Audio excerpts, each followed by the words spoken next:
नमस्कार, कैसे हैं आप सभी। उम्मीद करते हैं आप सब बहुत ही अच्छे होंगे और वीडियोस के माध्यम से कुछ ना कुछ सीख ज़रूर रहे होंगे। तो आइए आज की वीडियो की शुरुआत करते हैं। आज हम एक ऐसा विषय पढ़ने और समझने जा रहे हैं जो हमारी ज़िंदगी में सबसे महत्वपूर्ण है। तो ऐसा कौन सा विषय हो सकता है? ऐसा विषय है एक लेखांकन।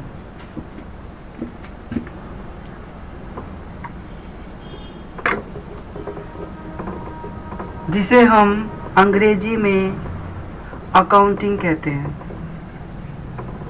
बेसिकली हम शुरुआत कर रहे हैं 11th क्लास की कॉमर्स अकाउंटिंग से।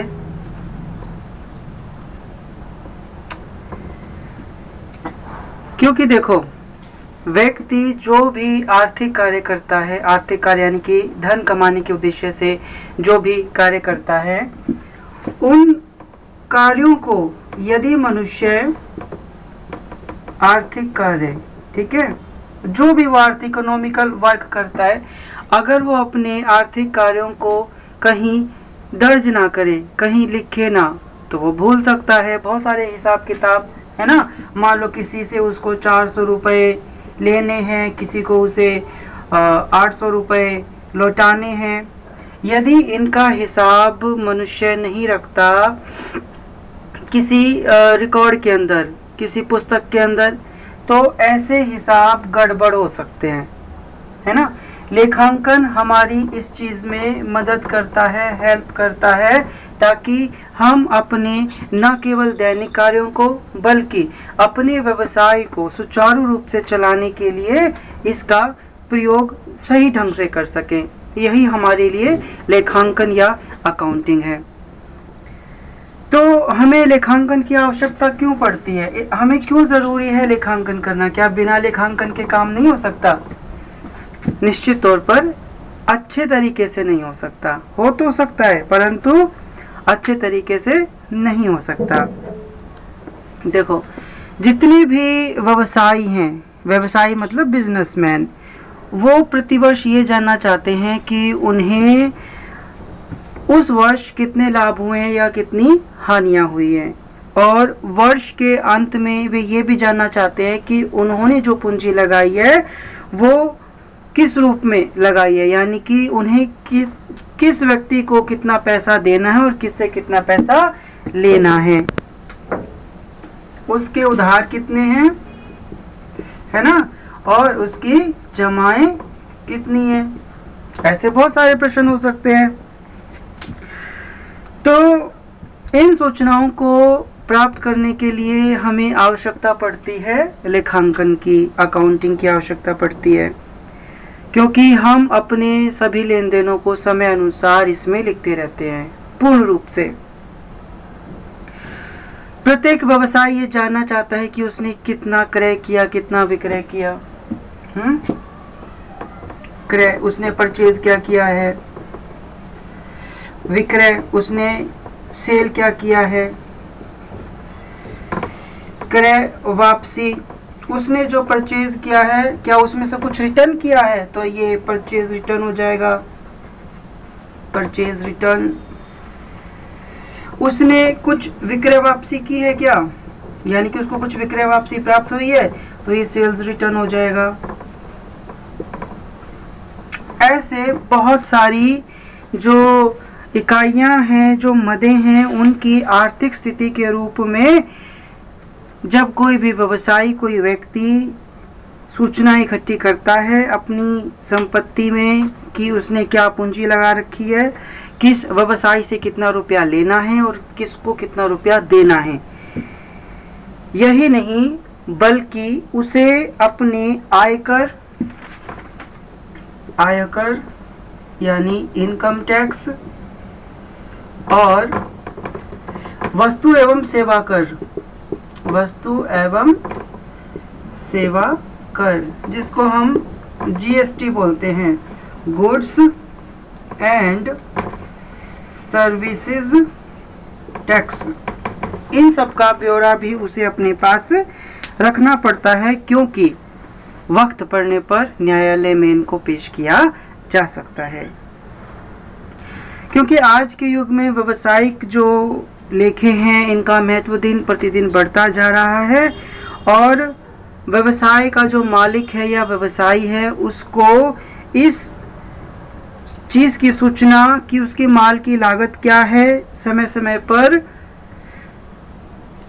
इस समय जो लागत उसको आ रही है क्या वो ठीक है या ठीक नहीं है, और इस लागत को कैसे कम किया जा सके, उत्पादन को कैसे बढ़ाया जा सके, और इस आधार पर वस्तुओं का विक्रय मूल्य क्या होना चाहिए। सेल प्राइस, सेल रिटर्न ना हो इसलिए सेल प्राइस क्या रखें। तो ये सारी चीजें व्यवसायी अनेक महत्वपूर्ण निर्णय किसके आधार पर लेता है, लेखांकन के आधार पर लेता है, अकाउंटिंग के आधार पर लेता है। तो अगर हम इसके अर्थ की बात करें तो किसी भी चीज को लिखने के फॉर्म में, या आप ये कहिए कि चीज़ों को जब हम रिकॉर्ड करके रखते हैं, उसकी रिकॉर्डिंग कर लेते हैं, तो वो हमारे लिए लेखांकन में सहायक सिद्ध होता है। इसके अंदर हम कुछ और भी चीज़ें करते हैं, जैसे कि profit and loss account,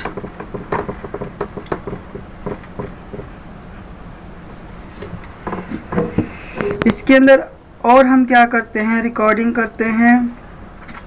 accounting के अंदर हम रिकॉर्डिंग करते हैं, खातों की बहियां तैयार करते हैं, ठीक है, उनके लेखांकन करते हैं, इनको क्लासिफाइंग करते हैं, ठीक है, और हम इनको समराइजिंग करते हैं,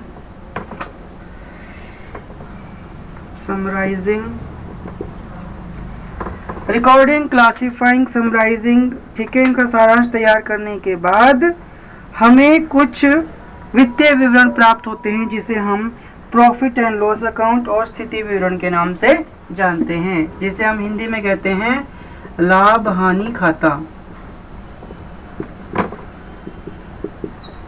लाभ यानी प्रॉफिट एंड लॉस अकाउंट, लाभ हानि खाता, ठीक है, या स्थिति विवरण, इसे हम बोलते हैं बैलेंस शीट। आखिर एक व्यवसायी कैसे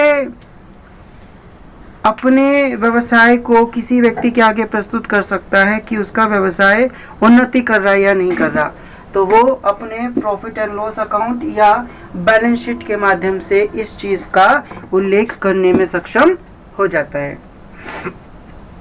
ठीक है।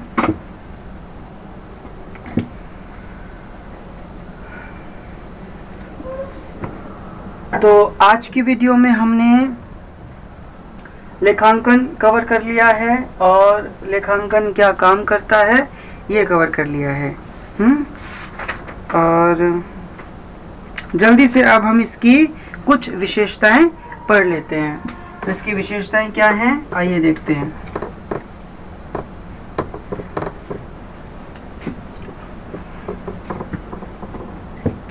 लेखांकन कला भी है और विज्ञान भी है। पहला ये है इसकी विशेषताएं कि लेखांकन जो है वह कला भी और विज्ञान भी है।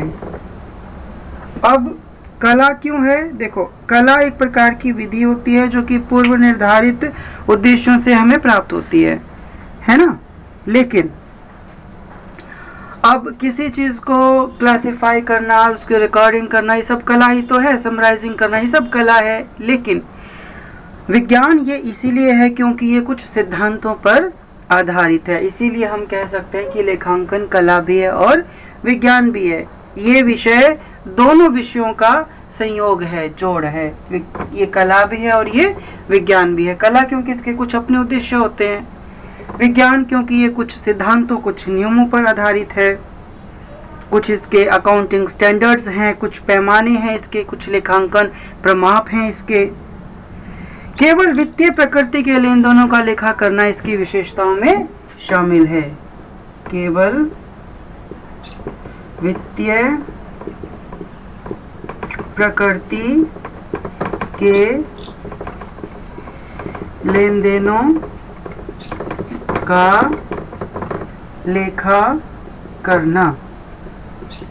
केवल वित्तीय प्रकृति के लेन देनों का लेखा करने से हमारा अभिप्राय ये है कि ये केवल उन वित्तीय प्रकृति या उन वित्तीय चीजों का लेखा ही करेगा जो व्यवसाय में घटित होती हैं, जबकि व्यवसाय के अंदर और व्यवसाय से बाहर बहुत सारी ऐसी वित्तीय घटनाएं घटित होती हैं जो व्यवसाय पर प्रभाव तो डालती हैं, परंतु उन्हें हम इसमें लिखते नहीं हैं।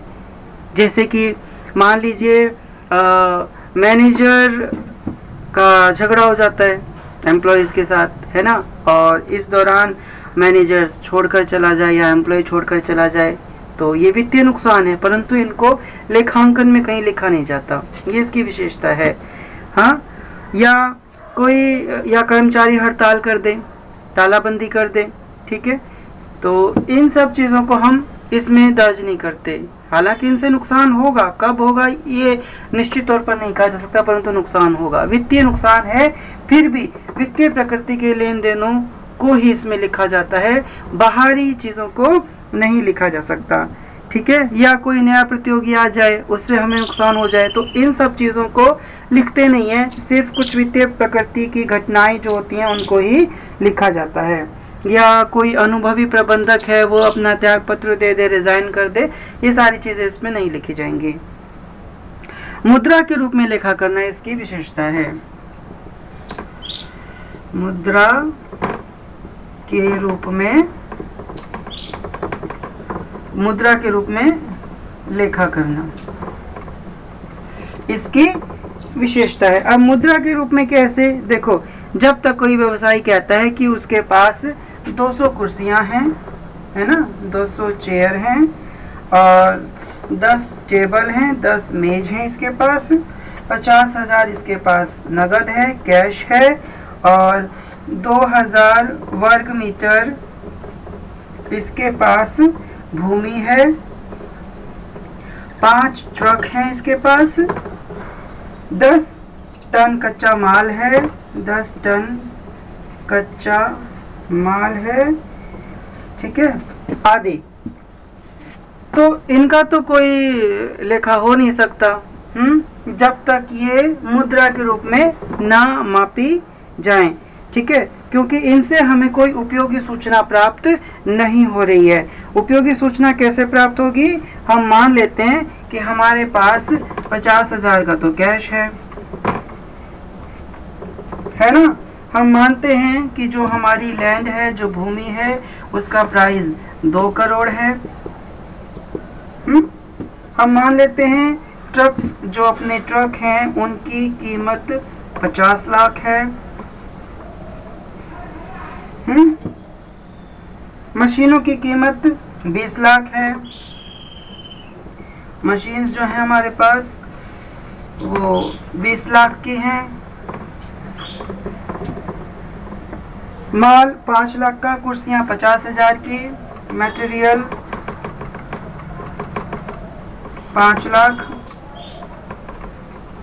ये 2 जीरो है यहाँ पर, और चेयर्स लगा लेते हैं 50,000, ठीक है, और टेबल लगा लेते हैं हम यहाँ पर 25,000। अब ये सारी चीज़ें तो कैलकुलेटिव हैं, इनको तो आप जोड़ सकते हैं मुद्रा में, इन चीज़ों को हम मुद्रा में कन्वर्ट नहीं कर सकते। तो ये भी हमारी एक विशेषता है इसकी कि ये कला और विज्ञान होने के साथ साथ वित्तीय प्रकृति के लेन देनों का लेखा करता है और मुद्रा के रूप में लेखा करना इसका काम है। अगला ये कहता है कि ये वर्गीकरण का काम करता है। अब वर्गीकरण का काम क्या है, मतलब चीज़ों को बांटना। इसको रफ कर देते हैं। अगली इसकी विशेषता है कि यह क्लासिफाइंग का काम करता है। वर्गीकरण नंबर 4, वर्गीकरण, क्लासिफाइंग। वर्गीकरण का आशय होता है कि एक ही प्रकार के खर्चों को एक ही पुस्तक में, एक ही खाते में लिखना। जैसे जिस पुस्तक में खातों को खोला जाता है उसे हम क्या कहते हैं, लेजर कहते हैं, लेजर।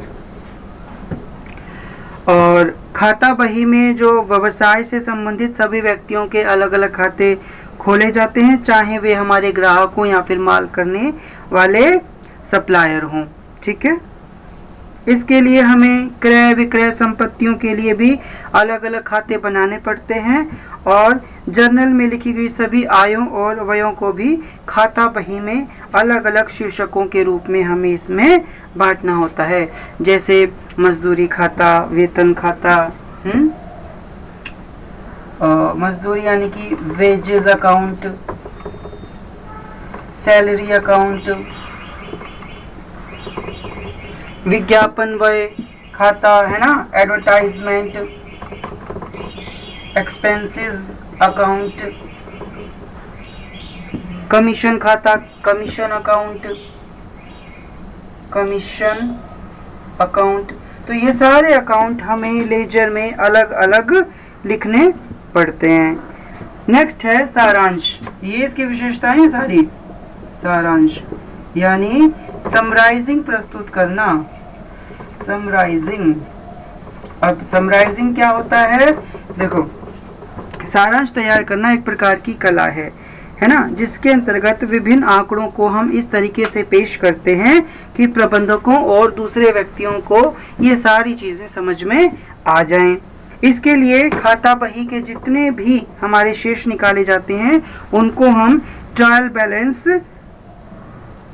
उनकी सहायता से हम ट्रायल बैलेंस तैयार कर लेते हैं। क्या तैयार करते हैं, ट्रायल बैलेंस की एक ऐसा तलपट जिससे हमें उसकी समराइजिंग, सारांश समझने में आसानी हो जाए। और तलपट की सहायता से अंतिम खाते तैयार किए जाते हैं, जिसके अंदर अंतिम खाते कौन कौन से आ जाएंगे। अब मैं यहाँ लिख रहा हूँ हमारे अंतिम खाते, जैसे ट्रेडिंग अकाउंट जिसे हम व्यापारिक खाता कहते हैं, फिर लाभानी खाता यानी प्रॉफिट एंड लॉस अकाउंट, तो मैंने P&L लिख दिया, प्रॉफिट एंड लॉस अकाउंट। और अपना स्थिति विवरण यानी कि बैलेंस शीट शामिल है, बैलेंस शीट। कभी कभी हम इसे B शीट भी लिख देते हैं, लेकिन आप पूरा लिखेंगे वही ठीक रहेगा। तो बैलेंस शीट, तो ये सभी हमारे बनाए जाते हैं किसकी सहायता से, ट्रायल बैलेंस की सहायता से बनाए जाते हैं।